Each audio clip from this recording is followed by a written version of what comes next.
दोस्तों नमस्कार। Munger university PG MA MSc MCom session 2023-25 के लिए यदि आपका मेरिट लिस्ट में नाम आ चुका है तो आगे की प्रक्रिया क्या होना है इसको लेकर के इस वीडियो में हम चर्चा करेंगे और डॉक्यूमेंट से रिलेटेड भी हम बातचीत करेंगे। तो चलिए स्टार्ट करते हैं। डिस्क्रिप्शन में एक लिंक दिया गया, उस लिंक को ओपन कीजिएगा। इस पेज पे आ जाएंगे और इस पेज पे आने के बाद आपको कुछ करने की ज़रूरत नहीं है। यहाँ पे लॉगिन वाला बटन आपको देखने को मिल रहा है, लॉगिन फर्स्ट। आपको लॉगिन फर्स्ट पे क्लिक कर देना।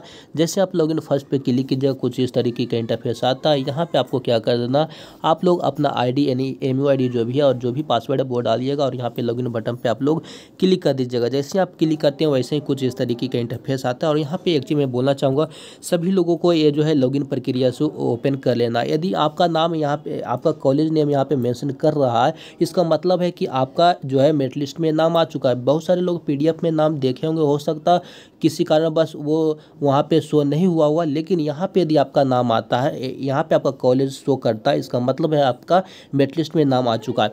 यदि आपका मेरिट लिस्ट में नाम आ गया है तो आगे की प्रक्रिया क्या करना होगा, तो यहाँ पे मेंशन किया गया है, please go to your selected college for verification documents. ठीक है, यानी कहने का मतलब कॉलेज में जो भी कॉलेज है, जैसे कि यहाँ पे KSS कॉलेज है, ठीक है, लखीसराय का, और MSc मैथमेटिक्स के लिए यहाँ पे सिलेक्शन हुआ, तो KSS कॉलेज हम जाएंगे और वहाँ पे मुझे डॉक्यूमेंट्स को वेरीफाई करवाना होगा।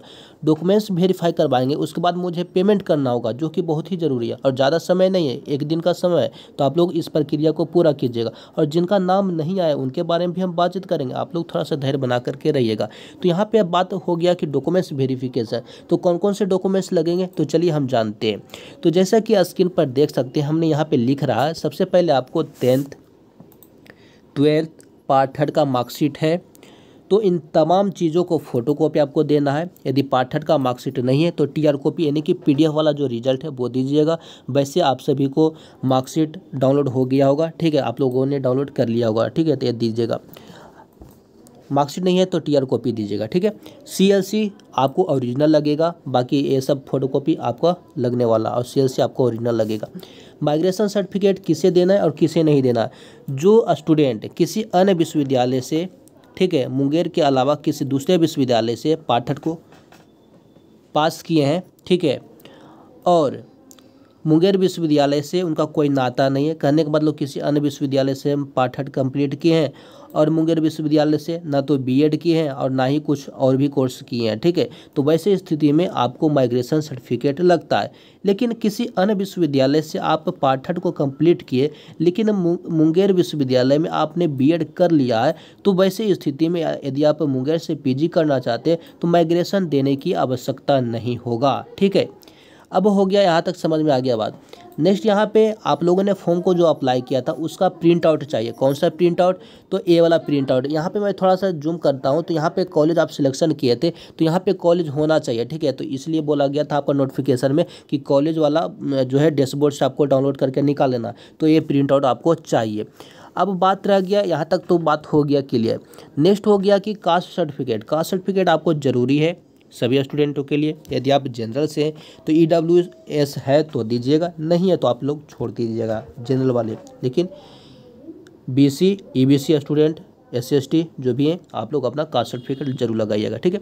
डॉक्यूमेंट्स वेरीफाई यदि आपका हो जाता है तो आपको कौन सा ऑप्शन, फिर से लॉगिन कीजिएगा। लॉगिन करने के बाद आपको सेम टू सेम इसी पेज पे आ जाइएगा और यहाँ पे आपको ध्यान से देखेंगे, यहाँ पे आपको एडमिशन का ऑप्शन देखने को मिलेगा, क्लिक हियर बटन देखने को मिलेगा, ठीक है।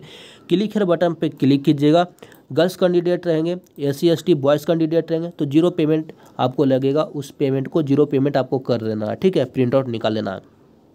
लेकिन यदि आप बॉयज़ कैंडिडेट रहेंगे तो आपको लगभग 4000 के आसपास में आपको लगेगा, यानी करने का मतलब 1000 से 4000 के बीच में आपको लगेगा। वो कॉलेज के ऊपर डिपेंड करता है कि कौन से कॉलेज कितना अमाउंट आपसे एडमिशन का चार्ज करते हैं, ठीक है। मैं एक नॉर्मली अमाउंट बताया, उसमें सारे लोग आ जाएंगे, ठीक है। किसी का 2000 में एडमिशन हो जाएगा, किसी को 1500 में हो जाएगा, तो इस तरीके से आपको 4000 के अंदर आपका हो जाना है, ठीक है। तो यहाँ तक बात हो गया। तो दोस्तों डॉक्यूमेंट्स वेरीफाई के बाद एक नेक्स्ट वीडियोस के माध्यम से मैं आपको अपडेट कर दूंगा कि किस तरीके से आपको करना है और किस तरीके से आपको प्रोसेस जो भी रहेगा मैं आपको बता दूंगा। कुछ लोगों को कमेंट भी था, वो भी मैं कमेंट को मैं थोड़ा सा निकाल लेता हूँ। तो यहाँ पे देख सकते हैं कुछ लोग कमेंट भी किए थे कि हमारा नेम नहीं आया है। तो वैसी स्थिति में आप लोग से निवेदन रहेगा कि आप लोग अपना आईडी को चेक कर लीजिएगा और चेक करने के बाद आप लोग देख लीजिएगा कि आपका कॉलेज वहाँ पे शो कर रहा है या नहीं। यदि आपका कॉलेज शो कर रहा है, ठीक है, तो आपका एडमिशन की प्रोसेस स्टार्ट हो जाएगा। डॉक्यूमेंट्स को वेरीफाई करवा लीजिएगा। यहाँ पे इस तरीके से आपको शो होना चाहिए कॉलेज, ठीक है, यहाँ पे कॉलेज इस तरीके से शो होना चाहिए, तब समझिएगा कि आपका नेम आया है। यदि इस तरीके से नहीं है और PDF में भी नहीं है तो आपका समझिएगा कि नहीं आया। तो वैसे स्थिति में आपको क्या करना है, नेक्स्ट राउंड के लिए आपको जो है ध्यान में रखना है कि आपको चेक करना है कि आपका नेक्स्ट राउंड में आया है या नहीं। नेक्स्ट राउंड में भी नहीं आएगा तो आपको जो है ऑन स्पॉट एडमिशन लेना होगा। ऑन स्पॉट में आसानी से एडमिशन हो जाता है। इसके मतलब है कि आपको टेंशन लेने की आवश्यकता नहीं है, सभी विद्यार्थी का एडमिशन हो जाएगा। मुंगेर विश्वविद्यालय में ज़्यादा भीड़ नहीं होता है PG के लिए, तो आसानी से एडमिशन हो जाएगा, टेंशन लेने की आवश्यकता नहीं है। तो इस वीडियो में मैंने हर एक पहलू पर चर्चा करने का प्रयास किया हूँ। वीडियो दोस्त अच्छा लगा है तो कमेंट में मैसेज जरूर कीजिएगा। A to Z जानकारी पाने के लिए चैनल को सब्सक्राइब जरूर कीजिएगा। धन्यवाद।